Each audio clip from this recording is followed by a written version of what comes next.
Welcome to the Murder Media podcast, where we analyse and overthink true crime content. I am your host, Dr. Stella Marie Gaynor, and you can follow the project over on Instagram at murdermedia81, that's the numbers 81, and on Facebook or email direct at murdermedia81@gmail.com. Been a while, hasn't it?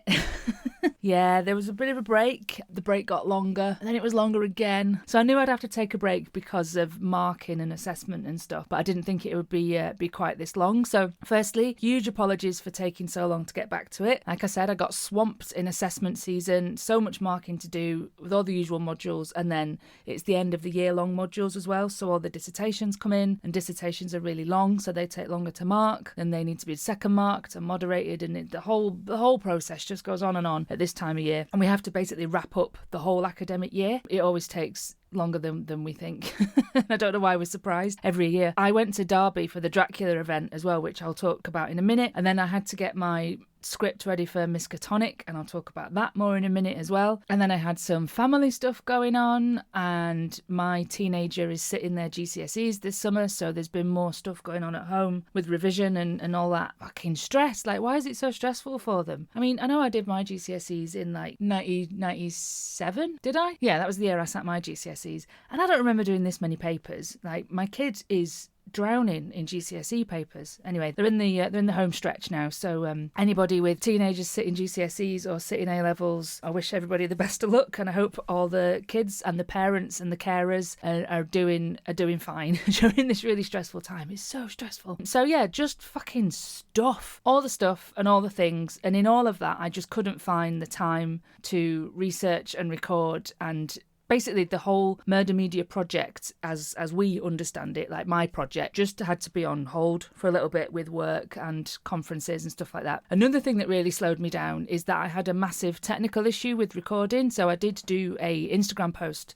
about it. There's a picture of me giving my laptop the finger. I'd recorded an episode with Laura, and it was really good as well. We were on fire when we did it. You know, when we were both in a really good mood, and it was Friday after work. We had a beer, and I was like, right, let's do this. And it was really fun episode, and it would have been about an hour long as well, so loads of shit for you to listen to. But the recording wasn't usable, and I really tried to do my best with clearing it up, but I'm not the most technically adept at that. I have still got the recording, so maybe if, there's an afternoon where I really, really want to make myself angry, I can maybe try about cleaning it up again and see if I can make it usable. But basically it had a really horrible hum on it, and I didn't think that it would be a good thing for me to put that out because it just sounded really shoddy. So the plan was to do that one, release that one, and then have the break, but then that lost me a week, so the break started a week before it should have done, and then everything just got super busy. Anyways, enough excuses. But it's not excuses, is it? It's explanations as to what's been going on. But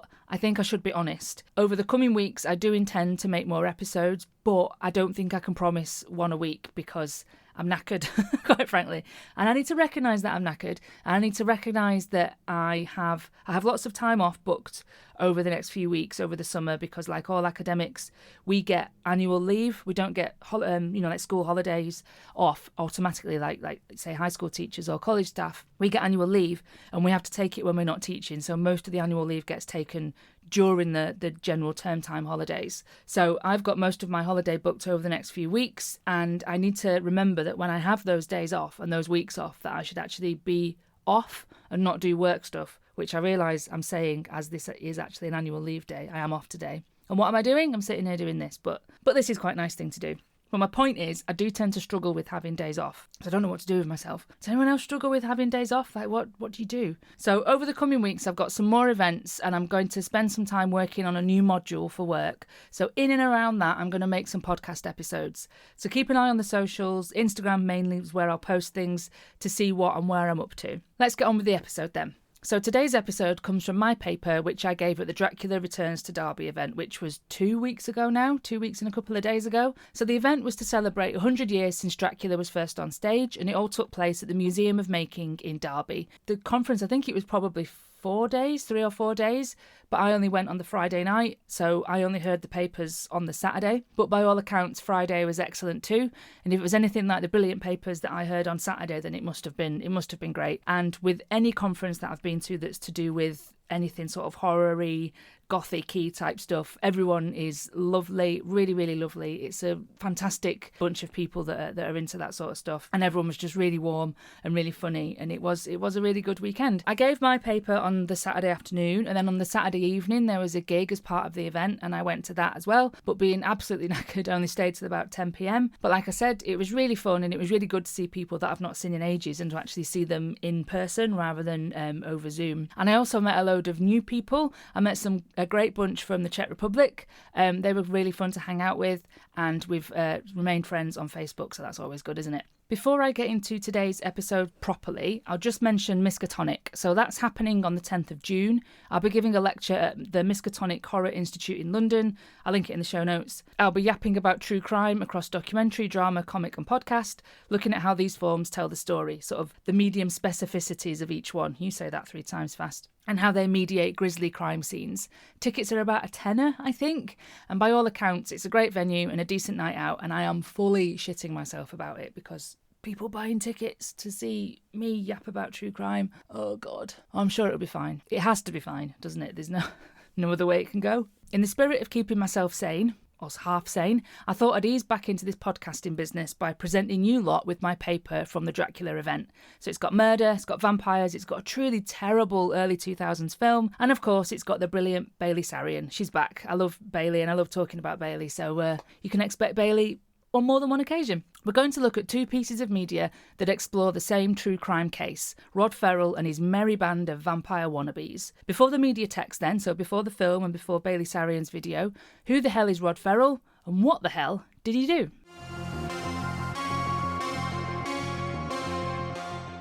In 1996, Rod Ferrell beat to death Richard and Naomi Wendorf, the parents of his ex-girlfriend, Heather Wendorf. Rod had a turbulent childhood. After his father left him and his mother Sandra, and she was just 17 years old at the time, they went to live with Sandra's parents. When Rod was 5 years old, his grandfather, so that's Sandra's father, his mother's father, sexually abused him. Sandra remarried, and this new fella didn't want the baggage of her existing son, Rod, so the newlyweds take off and leave Rod with the abusive grandfather. Now, apparently, this new husband told the very young Rod that they were never coming back, which is fucking harsh for a 5-year-old. Anyway, not that everything else isn't harsh. Sandra finds this out, and I think this new bloke was a bit of a twat, more generally, so eventually Sandra divorces this new guy and comes back to Rod and back to her parents' gaff. Rod and Sandra live between the grandparents and various housing places, so young Rod is all over the place, and to make ends meet, Sandra resorts to sex work. With such a turbulent life, Sandra turns to tabletop role-playing games for escape, and she gets really into Vampire the Masquerade. So it's like, Dungeons and Dragons, but with vampires, basically. Sandra teaches Rod how to play, and he loves it. Rod gets into all the Anne Rice novels, so Interview the Vampire Lestat, etc., and he begins claiming that he is a 500-year-old vampire called Visago. And so, our Rod goes goth. Black clothes, long hair, listens to metal, turns his bedroom into a shrine to the devil, a shrine to vampires and death. He's got metal wires and hooks sort of hanging all around the room, so it looks like something from Hellraiser. And there's a photograph of Rod in his bedroom sort of posing, which I'll try and remember to put on the Instagram. So he's there posing all cool with all metal shit and horror shit and vampire shit around him. And then his teddy bear. So it's like, ooh, super scary, Rod. Anyway, Rod says, I'm a vampire, and long story short, some local kids join him and they become a vampire clan. Or quote-unquote vampire clan. They hang out at a dilapidated building and name it the Vampire Hotel. They cut their arms and drink, in massive scare quotes, each other's blood. So they cut at themselves and kind of lick the blood off. Rod is in touch with a girl called Heather who lives in Florida. Rod and the clan are in Kentucky. Rod and Heather used to date, I think. Yeah, I'm sure they did. But I'm not sure how they were dating, seeing as he is in Kentucky and she's in Florida, and Rod is from a very, troubled, quite poor background. I'm not sure how that worked. Did Heather used to live in Kentucky? I honestly don't know, but I'm sure they were exes. Anyway, excellent research here. Rod said that Heather told him on the phone that she was being abused by her parents and needed rescuing. Now, I don't know if she even said that or if it was true, and I don't think it was ever investigated, so let's not assume anything about Heather's parents. Rod said he would come and get her, and they would all, so all the vampire clan, mosey on down to New Orleans and join a larger vampire coven. I know, try not to blind yourself with how hard you're rolling your eyes. By now, Rod is taking drugs, or he's been taking drugs for a while. Weed, LSD, cocaine and heroin, but mainly LSD, like a lot of acid. So through all of this, Rod is tripping fucking balls the whole time. Rod and the vampire clan get up to all sorts of petty crimes, vandalism, theft, and they break into an animal shelter and kill some dogs. It's really rough. I did not mean to make that pun.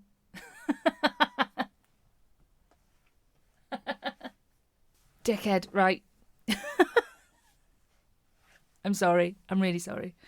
I'm going to leave that in though, because that's terrible. Right, where am I? Here we are. They drive to pick up Heather, and for reasons that are too boring and too stupid to go into, they decide that they'll take Heather's parents' car and drive that to New Orleans instead of the rust bucket that they were driving down to go and get Heather in the first place. So Rod and another, quote-unquote vampire, so in the film that we get to, this guy's name is Scott. I can't remember what his actual name is, but we'll call him Scott. Break into the garage and the car's there, but the keys are not with the car. Rod picks up a crowbar from the garage and they go inside to find the keys. Both of them tripping balls. Richard Wendorf is snoozing on the couch and Rod decides to beat him up. Rod does so, he goes too far, and Richard dies from his skull injuries. Naomi Wendorf is in the shower, the mother, and she comes downstairs to get a coffee. Rod approaches her and she panics and throws hot coffee at Rod.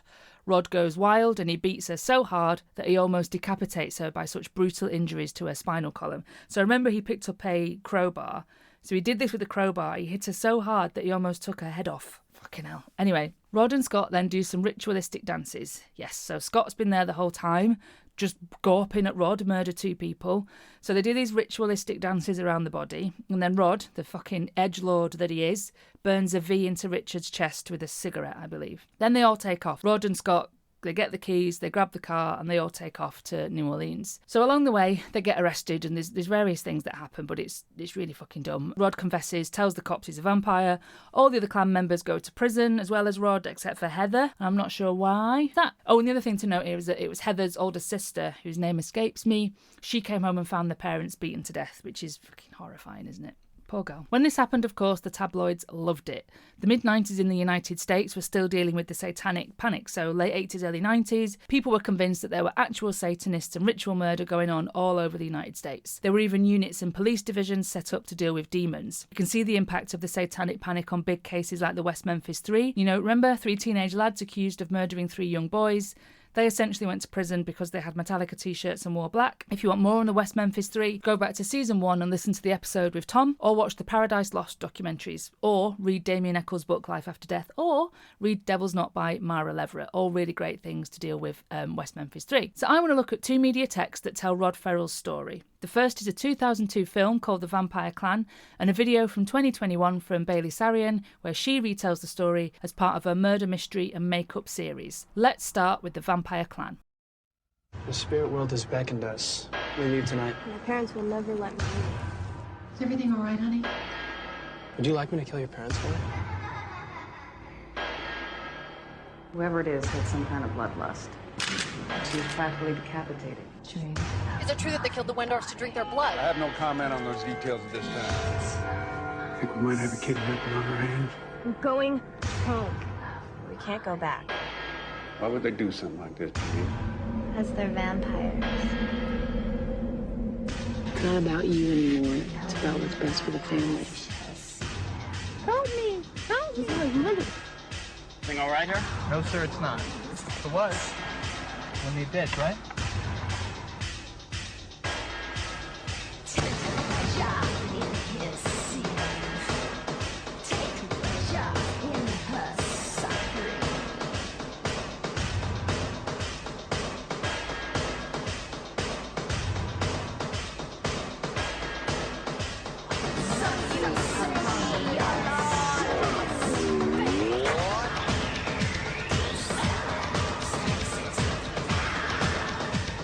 Would you deny me entrance to the gates of hell?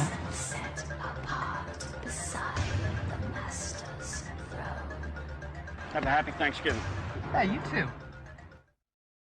The film opens with a short montage of our 5 main characters, Rod, Scott, Charity, Dana and Heather, all having fun in a children's playground. So they're teenagers and they're messing about in a kid's playground. Some are playing baseball, they're on the swings, they're going down the slides. One of them even is sat there looking like she's doing some homework, like she's studying. And it's shot like a music video, or skewed angles and quick edits, swaying shots and a grainy post-production sort of vintage filter put on afterwards, while mid-90s industrial music plays. So in this montage, it's daylight, the teens are all wearing clothes that are not black. So there's green sweaters, blue jeans, yellow t-shirts, white jackets.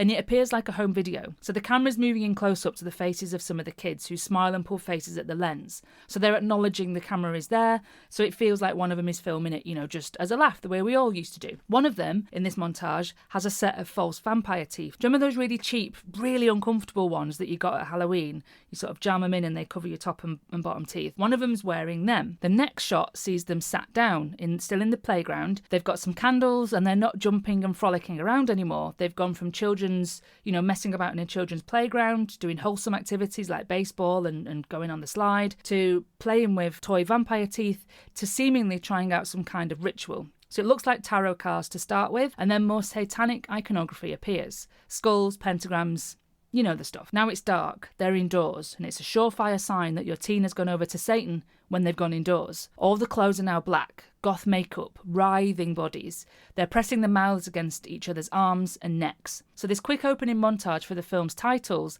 has laid out the tabloid story that these were nice kids gone bad. The received wisdom of the mid-1990s that teenagers are normal kids who play in the sun, but they can quickly turn into satanic monsters if they're not careful. Following this, we get the customary to murder media epigraph that based on a true story. Then the opening titles montage is done, the industrial music stops, and now the film is at the murder. The film then moves into the older Wendorf sister coming home. She finds the dead parents. Police arrive, police speak to the press and announce that they're looking for Rod and the rest of the vampire clan. And already the police are at vampires. Now it's quite the jump here. Next, in flashback, we see Rod meet Heather. He tells her the plans to pick her up and run away, and he cuts himself and she, again, quote unquote, drinks it. So we're already at 14 minutes into the film with an awful lot of backstory missing. Why are they vampires? Or why is Rod saying he's a vampire? Why is Rod's pale white foundation not blended down his neck or onto his ears? The big questions we ask here. What the film is doing is assuming a lot of prior knowledge on the behalf of the audience, that the audience might know something of the actual true crime case, or that they know that in tabloid and talk show land, teenagers turning to Satan and vampirism was so commonplace that they would know what Rod is on about when he's whittering on about crossing over and drinking blood for strength, etc. This film, The Vampire Clan, engages with multiple shortcuts to meaning, which speak to either prior knowledge of the case or an assumption, the acceptance, that the tabloid claims about teenage vampires and Satanists committing murder were correct, and what those kids might look like, what they might talk like, and behave like. I've got the window open, sorry, but it's so hot. I'm sorry if you can hear traffic going on outside, but I can't close it because I'll die. If we take that opening montage again, regular kids playing in the park turn to darkness-dwelling, homicidal, drug-taking goths. In short, it can happen to your kid. It even says on the front cover of my DVD of the Vampire Clan, and maybe even on the promotional posters, do you know where your kids are tonight? So this film is just piggybacking on the same fear and paranoia peddled by the tabloids, talk shows, the religious right, that the devil was going to get you. And your kids. Now look, I realise that Rod and his vampire clan do seem to be doing everything that the scaremongering tabloids and Nancy Grace were banging on about. They started getting into role-playing games that were about the occult. They started listening to heavy metal. Started wearing black. Grew his hair. Started taking drugs. Engaged in rituals. And then committed murder. Rod isn't doing himself any favours, but the film doesn't explain why you might have wanted to escape into this fantasy world.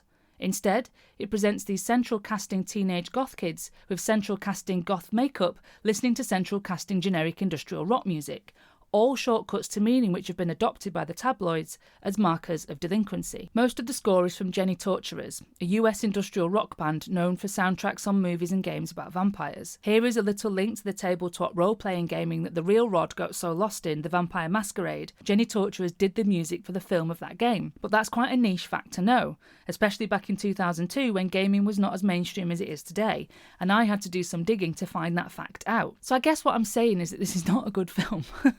It's not good in terms of context or exploration. It just presents these customary, archetypal teenage characters, grumpy teenage characters in fact, who think they're vampires.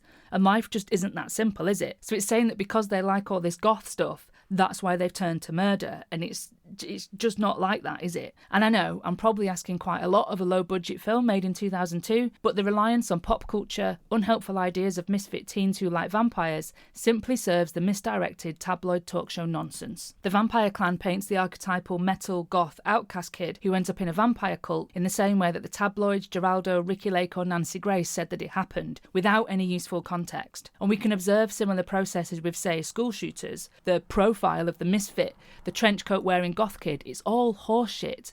There is no profile, but the tabloids and talk shows would say that there is. Let's have a look at the murder scene in The Vampire Clan. I had to get it on DVD. I got it off eBay for like £1.50. I think there is a really terrible copy or version of it on YouTube. Go and have a look if you want to, but I'm really not suggesting that you watch this film. I know there's other media texts that I talk about on here and I'm like, go watch it, it's brilliant, it's fantastic, but this is me watching something so that you don't have to. So let's look at the murder scene in The Vampire Clan. So I think what I was trying to say there is, if you want to see the murder scene, it's probably on YouTube. Is that what I was saying? You work it out. Right, so whatever. Rod killed 2 people with a crowbar. It wasn't part of his plan, though I wouldn't call Let's Drive to New Orleans and Join a Vampire Coven a plan either. As Rod and Scott enter the house, so in the film, as Rod and Scott enter the house, the industrial poor man's Marilyn Manson score is not there.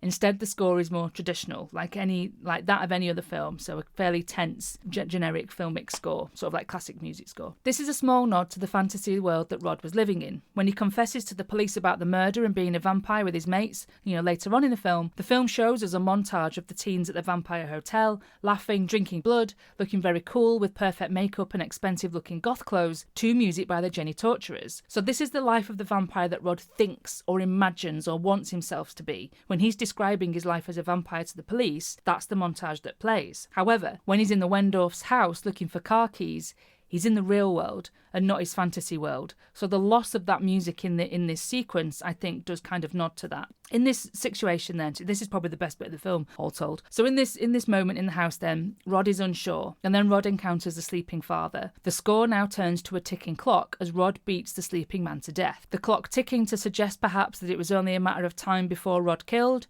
only a matter of time before he lashed out.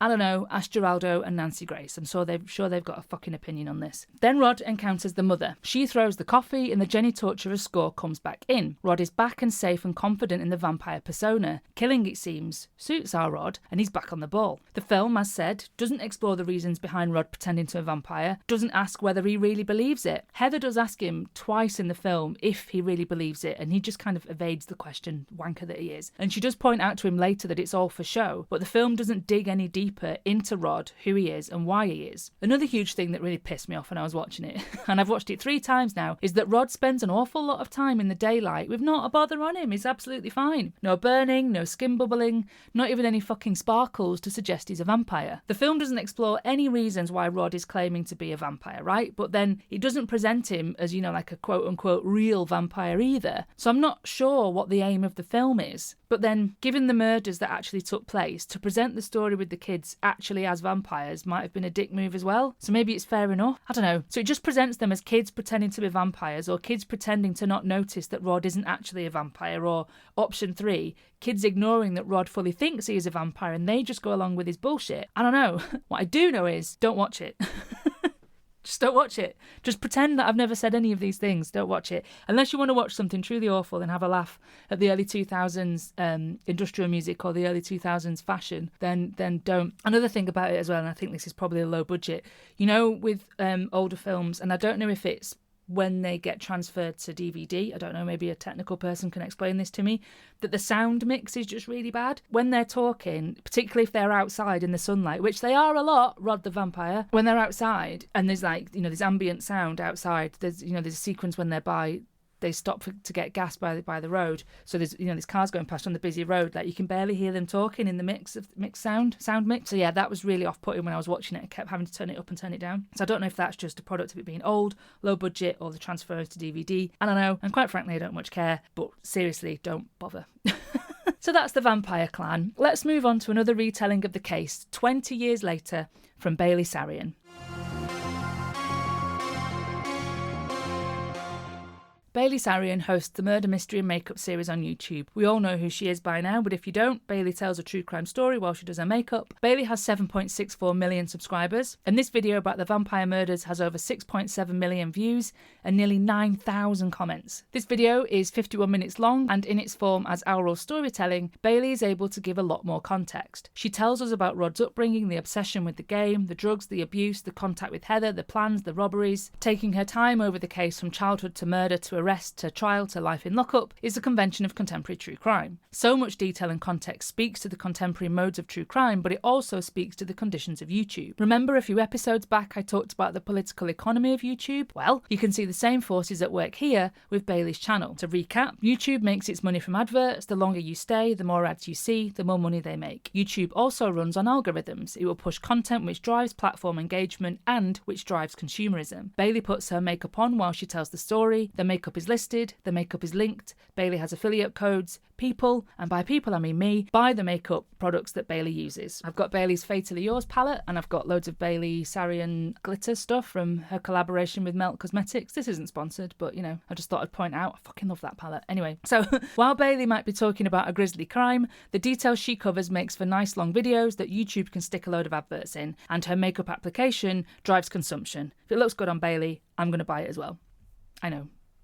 Bailey's videos are sponsored too. Funnily enough, the sponsor for this video on the Rod Ferrell vampire Kentucky murders case, the sponsor for this video is Simply Safe, a home security system. This vampire murder story features home invasion. So you've got to think about the PR people at Simply Safe when Bailey tells them which video their advert will be on. Vampires breaking in and killing? Yes, that's exactly what we need to sell our doorbell cameras. In a recognisable YouTube convention, Bailey directly addresses the camera and tells the story. Her background is the same pop culture gothic aesthetic, the dark colours, lots of purple, candles, skulls. This episode is, as Bailey says, her Halloween edition. Now, it's rare for Bailey to tell true crime stories that have any kind of links to the supernatural. True crime doesn't tend to need it. What people do to each other is fucking scary enough, as we've seen over this podcast and as you can see in all the true crime content. I have done some bits of research on true crime and ghost hunting. You can hear that in an episode of the first series of the Murder Media podcast, and I do want to do some more. The Murder Media side quest with the ghost hunting and the paranormal is still rolling around in my head. This Halloween edition, Kids Who Think They're Vampires, is a good thematic fit for Bailey. To introduce this case, after the usual nudges to like and subscribe, Bailey asks us what comes to mind when she says the word vampire. Let's hear from Bailey. All of the above. So just a little disclaimer, maybe skip this one, So what do you think about when you hear the word vampire? Sharp fangs, maybe a black cape, turns into a bat. Maybe you think of sparkles. But the way we think about vampires as a culture has definitely changed a lot over the years. But in general, vampires are just very popular. They've been popular throughout the years. Great. But for some people out there in the world, there is a fascination with vampires that goes beyond just liking vampire books and movies. There are some people out there who even identify as vampires and practice occult rituals that mirror vampire behavior. You may have guessed it, Martha. Today's story is actually about vampires. Well, it's actually about one guy in particular who thought he was a vampire and then he went on a killing spree. Yeah. Okay, so we're going to start with this guy named Roderick Farrell. So the first image she uses is from promotional material from either True Blood or the novels of the Southern Vampire Mysteries. So Southern Vampire Mysteries, Sookie Stackhouse novels is what True Blood is an adaptation of. I can't quite tell which one that is from, but that image of the lips, you'll know it if you like True Blood or the Southern Vampire Mysteries. It's either from the TV show or the book, can't quite tell. She has sharp fangs, a black cape, turns into a bat, maybe sparkles. Now, we all recognise these images as being from vampire mythology or vampire lore, right? So these pop culture images that we're all so familiar with are used to frame the tale within a larger pantheon of vampire lore. And this is one of the crucial differences between Bailey's presentation of the story and the film, or rather the difference that I see, and I think what's quite important with the way that Bailey tells it. Bailey underscores the long-standing vampire myth as built by art, be that literature, film or television. Bailey explains Rod's obsession with the game, Vampire the Masquerade, in good detail. Bailey positions Rod's actions inside his mental state which lent him towards living in a fantasy world. Bailey acknowledges that the vampire has changed changed over the decades. It's no longer something to fear. The vampire now represents community, stability, safety, and a core identity. Look at the clans and groups in texts like True Blood, Interview with a Vampire, or even more modern texts like 30 Days of Night. Even in 30 Days of Night, those vampires are scary, but they still are a family. So the vampire in, contemporary media text and is like a family. Rod's family, as we know, never offered anything like safety or community. So while Bailey doesn't come to this conclusion, this is mine as I analyse and overthink true crime, the framing of the case inside what a vampire is or what a vampire represents, the vampire culture that Rod was consuming, it looks to me that Rod and his friends were searching for some kind of belonging, identity, community, something they were not getting from their troubled lives. Now, I've no real time, I'd have all the time in the world, but I can't be asked. I'm not going to get into it, but other members of the vampire clan, the group of friends, also had turbulent lives. What this temporal distance from the crimes committed by Rod has given us is a more nuanced understanding of why he did what he did, and why the illusion of the vampire family was appealing to him, rather than reeling off a load of tabloid-inspired stock characters which start off as good kids who turn bad, who are corrupted by heavy metal, eyeliner and fishnet tights. So at the end of the vampire clan in the film, they're all arrested, game over, but Heather is not imprisoned, and she goes to visit her parents' graves, and she's wearing this terrible costume. So her costume has changed now that she isn't a vampire anymore, now that she's good again. She's now in this like horrible pastel outfit, so she's wearing this nice flowery knee-length skirt, a pastel top, her hair's neatly tied back. It's fucking ridiculous. It's really ridiculous. Maybe it is worth watching the film. Anyway, so Bailey Sarian attempts to give a wider picture, broader context to what happened. She points to Rod and his mother seeking an escape. If we look a little closer, though, and consider what the vampire represents, the vampires in popular culture in the mid-90s and onwards, it's an identity, family, community. For Rod, the vampire identity was something he could build, something that he could be in control of. And I'm not, of course, excusing what Rod did. He murdered 2 people horribly, but he didn't do that because he wore black or liked vampires, as the film suggests. We all know that wearing black and liking vampires doesn't a murderer make. If it was, quite a lot of us would be knackered, wouldn't we? Life is a lot more complicated than that. And that's where the paper ended. Quite the bombshell. Right, I sat down and recorded something. Yay! Fucking hell. So as I said all that, particularly as I got to the end there, I did remember that I do want to do more true crime ghost hunting stuff. So maybe that's what I'll do next. Thank you for listening, of course. And thank you again for sticking with me while I navigate a busy job and, life. And as is standard for this series of the podcast, like I said, I don't know what next week's episode will be, and I don't even know when it will be. I'll try to have another one out in 2 weeks' time, but that's not a promise. Look at Instagram for more details. This coming week, I do have a work week at home, but the week after will be Miskatonic and then the Blood Myth Symposium. Actually, if you want to come to that, it's free to attend. You'll get a decent lunch. It'll be at LJMU on the 13th of June. I'll put the link to register in the show notes. Yeah, so I hope you all have a good week or 2 weeks, and I'll be back when I can be back. Maybe send me stuff on Instagram, some stuff that you want me to talk about, some stuff that you want me to analyse and overthink. I will try and record with Laura again. I don't know if we'll record the same episode because I'm a bit worried that one's cursed. Have a lovely week or 2, and I will speak to you all soon. Goodbye.